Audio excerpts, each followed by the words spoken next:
HDZero just made a flight controller and it's called the Halo Mini. With all the flight controllers out on the market right now, do we even need another one? Well, the Halo Mini has quite a few impressive features that set it apart that may even give you a slight edge in races. So today, let's talk about these features, who they're for, and how we can set up the Halo Mini for our first flight. If you're here just for the build guide, I have timestamps in the description below, so you can skip to what you want. To truly appreciate this flight controller, we need to understand, who is it made for?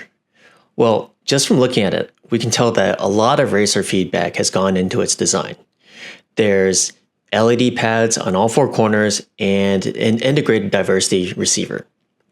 These are huge quality of life upgrades, and I'll go over those in a bit. To start off, the Halo comes in two gyro flavors, ICM and MPU 6000. I got the ICM version, so that's the one we'll be using today.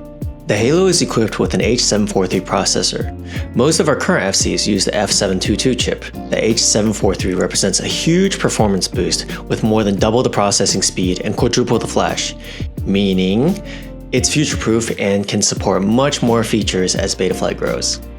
Now we're going to get into some of my favorite features. The Halo has a built-in receiver with true diversity. This is a game changer.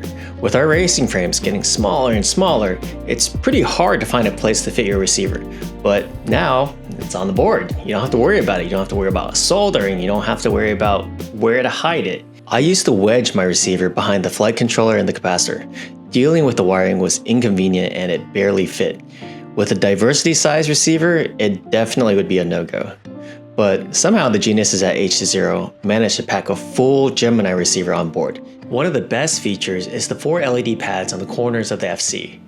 As a pilot that competes in FAI races, we have to run 32 to 40 LEDs, and it's really a pick your poison sort of situation. You can run an external LED board, but then you're adding more weights. It's hard to find a place to put it, and you can easily destroy it in a crash. Or you can rig up a cable harness from your FC that wraps around the drone. It looks like this.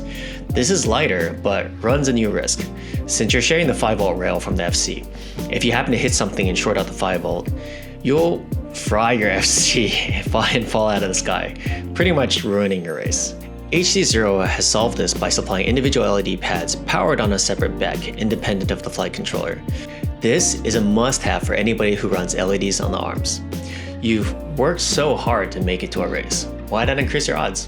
Finally, the flight controller has 3 BECs built in, an isolated 4.5V for the flight components, a 5V for the LEDs, and a 9V for the video system, HDZero or DJI, whatever you prefer.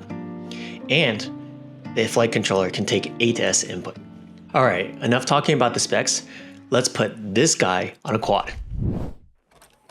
I'm going to install Halo on an existing build and walk you through the most important things to look out for. Unless you're super lucky, it's not likely the ESC wires will match. So what I always do is first mark both ends of the cable so I don't mix them up. I'll mark one side for the FC and one side for the ESC.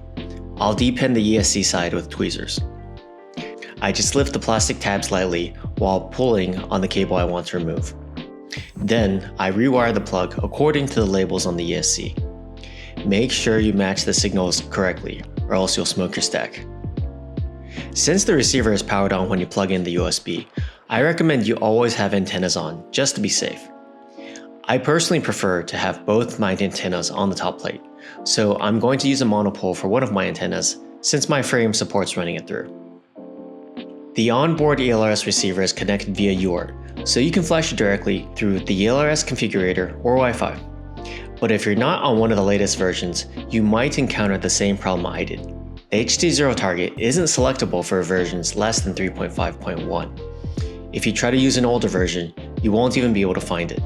Select any version 3.5 or greater, and you'll be able to find the target. For best performance, HDZero recommends you install the Halo FC with the USB port underneath. This puts the gyro on top, away from the ESC, which generates EMF that can cause jitters when too close. For the current Race 3 VTX, the plug wires don't match the Halo connector, so just like the ESC, you'll have to rewire the plug. Future batches will have an updated connector with a blue sticker that matches the FC perfectly. To set up your LEDs, you'll need to enable the feature in Betaflight. Enable LEDs in the configuration tab. I'm using the default parallel option, so even though I'm going to use 40 LEDs, to Betaflight it only appears as 10. Click wire ordering mode and drag a column of LEDs down. Set the function to ARM state.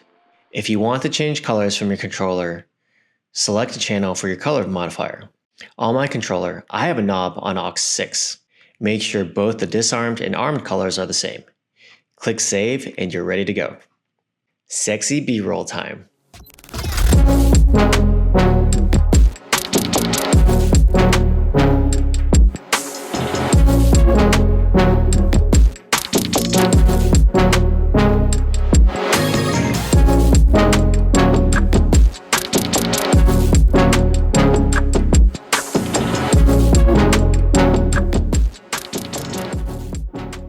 The Halo represents a step forward in how we build our drones, and I'm super excited to send it with this build. I hope this video has been helpful to you. If you like this content, please consider giving a like and subscribing, or leave me a comment down below on how I can do better. As always, keep pushing. I'll see you at the races.